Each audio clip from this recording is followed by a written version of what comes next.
Depuis, elle s'est lancée dans de nouveaux projets professionnels.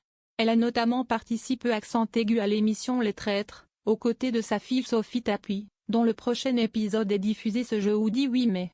Outre cette apparition à la télévision, Dominique Tapie a également écrit un livre en 2023.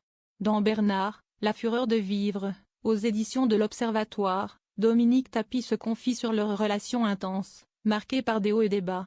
Malgré leurs différences, une forte attirance et une passion commune les ont rapidement rapprochés. J'ai découvert un homme très sensible, avec des vraies valeurs, surtout des valeurs de la famille, très respectueux envers ses parents. Il a été un très bon mari et un très bon père. Invité dans l'émission Chez Jordan sur C8, elle a néanmoins évoqué sans détour les nombreuses disputes qui ont jalonné leur histoire passionnée, n'hésitant pas à raconter les épisodes chaotiques de leur relation. Elle s'est ensuite souvenue d'un clash qui l'a profondément marqué. On était fâchés et je le croise avenue Victor Hugo et je le vois qui part. J'arrive avec mon Austin et je fais un tête-à-queue, tout le monde klaxonnait, ça a duré 10 minutes et les gens étaient sidérés, de fou.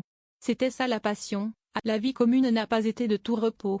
Dominique Tapie a raconté qu'il lui arrivait de faire ses valises quand Bernard dépassait les bornes, quand il était vraiment odieux, je partais.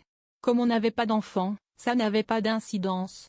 Je retournais chez ma grand-mère, on boudait chacun de son côté. C'était assez rock'n'roll, a-t-elle révélé.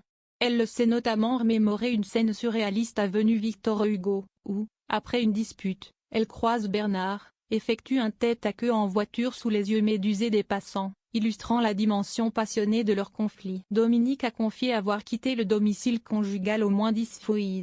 L'un de ses départs a été déclenché par une dispute particulièrement violente, alors que Bernard essayait d'arrêter de fumer et se montrait insupportable, aussi bien avec elle qu'avec ses amis. Il avait été très insupportable, odieux avec moi, avec mes amis. Là, je lui ai dit, c'est fini. Il est parti l'âme en peine. J'ai tenu bon 15 jours, 3 semaines, et c'est lui qui est revenu. Au-delà des disputes, Dominique Tapie a également évoqué la jalousie excessive de son mari. Il était capable de faire une scène pour un simple regard, même dans les moments les plus difficiles de sa maladie. Elle a décrit aussi un homme soupolite, parfois tyrannique dans la vie quotidienne, notamment lorsqu'il recevait des amis à la. Malgré ces tensions, Dominique Tapie a affirmé avoir toujours choisi de rester par amour, même si elle a envisagé le divorce 2 ou 3 fois. Bernard Tapie savait reconnaître ses torts et faire des efforts pour la reconquérir. On a eu des grands clashs et puis il est revenu me chercher. Il a fait amende honorable et a failletté des efforts. Il fallait, de temps en temps, un peu le rappeler à l'ordre. Parce que je l'aimais. Voilà, c'était plus fort que tout,